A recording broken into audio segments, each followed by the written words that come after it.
మీ పిల్లలు ఫారెన్లో చదవాలనేది మీ కల? మీ కలను నిజం చేసే ఏకైక సంస్థ విదేశ్ కన్సల్ట్స్. నమస్కారం గురుగారు. శ్రీమాత్రే నమః. గురుగారు, ఈ మాసంలో వచ్చే సంకష్టహర చతుర్థికి ఏదైనా అంటే ప్రత్యేక విశిష్టత ఏమైనా ఉందా గురుగారు? ఆ రోజు ఎలాంటి నియమాలు, ఏం చేస్తే బాగుంటుంది? తప్పకుండా తెలియజేస్తానమ్మా. ముందుగా ప్రేక్షకులందరికీ శ్రీమాత్రే నమః, శ్రీ గురుభ్యో నమః. జ్ఞానినాంనపి చేతాంసి దేవి భగవతి సా బలాయ కృష్ణమోహాయ మహామాయ ప్రయశ్చతి. వక్రతుండ మహాకాయ సూర్యకోటి సమప్రభ నిర్విఘ్నం కురు మే దేవ సర్వకార్యేషు సర్వదా. సంకష్టహర చతుర్థి. సంకష్టములు అని అంటే గనక మనిషి జీవితంలో అనుభవించేటటువంటి కష్టములు అని అర్థము. అది ఎలాంటి కష్టమైనా సరే, మనిషి ఒక జీవితంలో ఒక బాధను, ఒక దుఃఖాన్ని అనుభవిస్తున్నాడంటే దాన్ని కష్టము అని పిలుస్తాము. అయితే సంకష్టహర చతుర్థి, కష్టములను దూరం చేసేటటువంటిది. హర అంటే నాశనము చేసేటటువంటిది అని అర్థము. అంటే సంకష్టహర చతుర్థి అంటే సంకష్టములు అన్నిటినీ కూడా దూరం చేసేటటువంటిది అని అర్థము. దీనిని సంకష్టహర చతుర్థి అంటారు. అంటే విఘ్నేశ్వరుడి యొక్క ఆరాధన చేయడం ద్వారా ఈ విఘ్నేశ్వరుడి యొక్క చతుర్థి అంటే సంకష్టహర చతుర్థి అనేటటువంటిది మనిషి జీవితంలో అంధకారాన్ని తొలగించేసి కష్టాన్ని, బాధను, దుఃఖమును అన్నిటినీ కూడా తొలగించేటటువంటి వ్రతం ఏదైనా ఉంది అంటే అది సంకష్టహర చతుర్థి వ్రతము అని చెప్పుకోబడింది. అంటే గణేష పురాణంలో ఏం చెప్పారు అని అంటే గనక, మన జీవితంలో మనం ఎలాంటి కర్మలను చేసినా, శుభకర్మలను చేసినా, అశుభకర్మలను చేసినా, ఏ కర్మ చేసినా తొలుత మొట్టమొదటిగా పూజించే దైవం ఏదైనా ఉంది అని అంటే గనక అది విఘ్నేశ్వరుడి యొక్క ఆరాధన. దానితోనే సమస్త దేవతలను ఆరాధించడం ప్రారంభమవుతుంది. విఘ్నేశ్వరుడి యొక్క ఆరాధన లేకుండా ఏ పూజ కూడా మనం చేయలేము. అలా చేస్తే గనక ఆ పూజ అనేటటువంటి వ్యర్థమే అవుతుంది తప్ప దానివలన ప్రయోజనం అనేటటువంటిది ఏమీ ఉండదు, అంతా నిష్ప్రయోజనమే అవుతుంది. కనుక అందుకే విఘ్నేశ్వరుడి యొక్క ఆరాధన చేయడం ద్వారా రాబోయేటటువంటి సంకష్టములన్నీ దూరం అంటే కష్టములన్నీ దూరం అయిపోతాయి. కాబట్టి సంకష్టహర చతుర్థి వ్రతాన్ని చాలామంది ఆచరిస్తుంటారు. అయితే ఈ వ్రతం ఎవరు ముఖ్యంగా ఆచరిస్తారు అంటే గనక సంతానం లేనటువంటి వారు, వివాహం కానటువంటి వారు, జీవితంలో వృద్ధిలోకి రాలేనటువంటి వారు, మనసులో ఎన్నో ఉన్నటువంటి కోరికలను పెంచుకోవడానికి, కోరికలను నిజం చేసుకోవడానికి సంకష్టహర చతుర్థి వ్రతాన్ని ఎక్కువగా ఆచరణ చేస్తూ ఉంటారు. విఘ్నేశ్వరుడి యొక్క అనుగ్రహం అనేటటువంటిది అతి సులభమైనటువంటి పద్ధతిలో ఏదైనా ఉంది అంటే అది సంకష్టహర చతుర్థి వ్రతము. ఈ సంకష్టహర చతుర్థి రోజున ఉపవాస దీక్షను వహించి చంద్రోదయం తర్వాత, చంద్రోదయం మ్యాక్సిమంగా 8:30 నుండి 9:30 మధ్య కాలంలో చంద్రోదయం అనేటటువంటిది అవుతుంది. ఆ సమయం అంటే చంద్రుడిని దర్శనం అయిన తర్వాతనే మనం భోజనం చేయడం అనేటటువంటి పద్ధతిగా పెట్టుకుంటాము. ఈ యొక్క సంకష్టహర చతుర్థిలో ముఖ్యంగా ప్రతి ఒక్క సాధకుడు అంటే ఇది ఒక వ్రతంలా ఆచరణ చేసుకుంటే ఒకలా ఉంటుంది.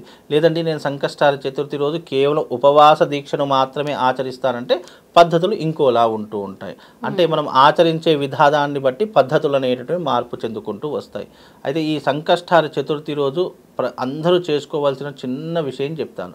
అంటే ప్రతి ఒక్కరికి ఏదైనా తీరని కోరికలు ఉన్నాయి, తీరని ఇబ్బందులు ఉన్నాయి.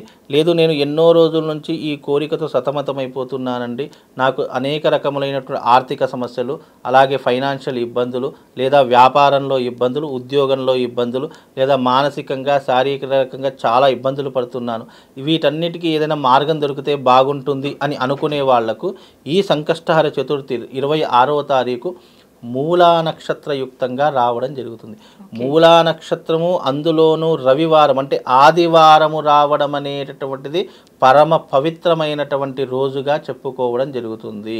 ఆదివారము మూలా నక్షత్రంతో, మూలా నక్షత్రయుక్త పూర్వాషాఢ, మూలా అనేటటువంటి నక్షత్రాల ద్వారా వచ్చేటటువంటి ఈ యొక్క సంకష్టహర చతుర్థి పరమ పవిత్రమైనటువంటి రోజు. కనుక ఆ రోజున చక్కగా విఘ్నేశ్వరుడి యొక్క పటాన్ని పెట్టుకోండి. విఘ్నేశ్వరుడి యొక్క అంటే ఒక చక్కగా పీట వేసుకొని దాని మీద ఒక రవిక కర్మ వేసి దాని మీద బియ్యం వేసుకొని విఘ్నేశ్వరుడి పటాన్ని పెట్టుకోండి. విఘ్నేశ్వరుడి యొక్క పటం ముందర చక్కగా పూర్ణ కుంభం అంటే ఒక కలశాన్ని ఏర్పాటు చేసుకోండి. ఆ కలశాన్ని ఏర్పాటు చేసుకొని చక్కగా ఒక పసుపుతో గణపతిని చేసుకొని చక్కగా విఘ్నేశ్వరుడి యొక్క ఆరాధన అంటే షోడశ నామ పూజలు చేసుకోండి. షోడశ పూజ అని అంటూ ఉంటారు. అంటే సంకల్పము, అలాగే గణపతి పూజ, కలశ పూజ, అలాగే ఆ గణపతికి సంబంధించినటువంటి 108 నామాలతో పూజ చేసుకోండి. లేదా మీకు ఏమీ రాలేదంటే ఒక బ్రాహ్మణి అర్చకుని పిలుచుకొని మీ ఇంట్లో పూజ చేసుకోండి. ఆ గణపతి పూజలో భాగంగా గణపతికి ఎర్రటి పదార్థాలంటే చాలా ఇష్టము, ఎర్రటి పువ్వులన్నా చాలా ఇష్టము, ఎరుపు రంగు అంటే గణపతికి చాలా ఇష్టం. కాబట్టి ఎర్రటి 108 నామాలతో 108 పువ్వులు ఆ భగవంతునికి సమర్పించుకోండి. అలా సమర్పించుకోవడం ద్వారా మీ మనసులో సంకల్పం, ఇప్పుడు ప్రతి మనిషిలో ఒక సంకల్పం ఉంటుంది, ఒక కష్టమో బాధ ఏదో ఒకటి ఉంటుంది, అది నీ మనసులో సంకల్పం చెప్పుకొని ఆ 26వ తారీఖు రోజున వచ్చే సంకష్టహర చతుర్థి నాడు ఈ వ్రతాన్ని సాయంకాల సమయంలో అంటే ప్రదోష వేళలో ఈ వ్రతాన్ని ఆచరణ చేసుకోండి. ప్రదోష వేళ అంటే మ్యాక్సిమం 6 నుండి 7 మధ్య కాలంలో సాయంకాలం ఈ వ్రతాన్ని ఆచరణ చేసుకొని 3 రకాల పదార్థాలు స్వామివారికి నైవేద్యం పెట్టాలి.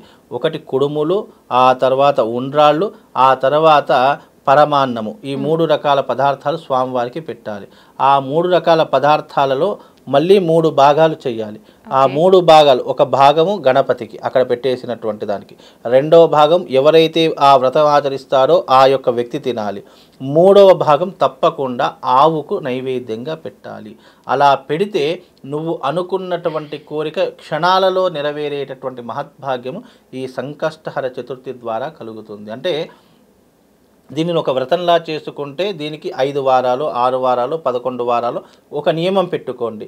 లేదు నేను కేవలం ఉపవాసమే ఉంటాను స్వామివారితో అని చెప్పేసి మనసులో భావన చేసుకున్న నీకు ఆ ఉపవాస దీక్ష చేసిన స్వామివారి యొక్క సంపూర్ణమైనటువంటి అనుగ్రహం కలుగుతుంది. కనుక ఈ రకమైనటువంటి వ్రత విధానాన్ని ఎవరైతే ఆచరిస్తారో వాళ్ళకు సంకష్టములన్నీ కూడా దూరమైపోయి విఘ్నేశ్వరుడి యొక్క సంపూర్ణమైనటువంటి అనుగ్రహం దొరుకుతుంది. ఈ కలియుగంలో కలౌ చండీ వినాయక అని అన్నారు. కలౌ చండీ వినాయక అంటే శీఘ్రముగా వరాలిచ్చేటటువంటి వారు, అనుకున్న వెంటనే కోరికలను నెరవేర్చేటటువంటి వారు చండీ పరదేవత అమ్మవారు, అలాగే విఘ్నేశ్వరుడు. కలౌ చండీ వినాయక అంటే విఘ్నేశ్వరుడు అని అర్థం. కనుక విఘ్నేశ్వరుడు యొక్క ఆరాధన చేస్తే తొందరగా రిజల్ట్ వస్తుంది. విఘ్నేశ్వరుని ఉపాసన చేసిన, విఘ్నేశ్వరుని ప్రతినిత్యం ఆరాధించిన నీకు తొందరగా రిజల్ట్ రావడంతో పాటు నీ జీవితం అభివృద్ధిలోకి వచ్చి నీ జీవితం వృద్ధి చెందేటటువంటి అవకాశము తప్పకుండా కలుగుతుంది. అందుకే సంకష్టాల చతుర్థి రోజు తప్పకుండా నువ్వు ఈ రకమైనటువంటి విధానాన్ని అలవర్చుకొని నీ జీవితాన్ని వృద్ధనింపజేసుకుంటే అంతకు మించినటువంటి గొప్పతనం ఇంకోటి లేదమ్మా. ఈ సంకష్టాల చతుర్థి పరమ పవిత్రమైనటువంటిది కనుక తప్పకుండా దీనిని వినియోగించుకుంటే సకల సౌభాగ్యాలు, సకల అదృష్టాలు కలుగుతాయమ్మా. ధన్యవాదాలు గురు. శ్రీమాత.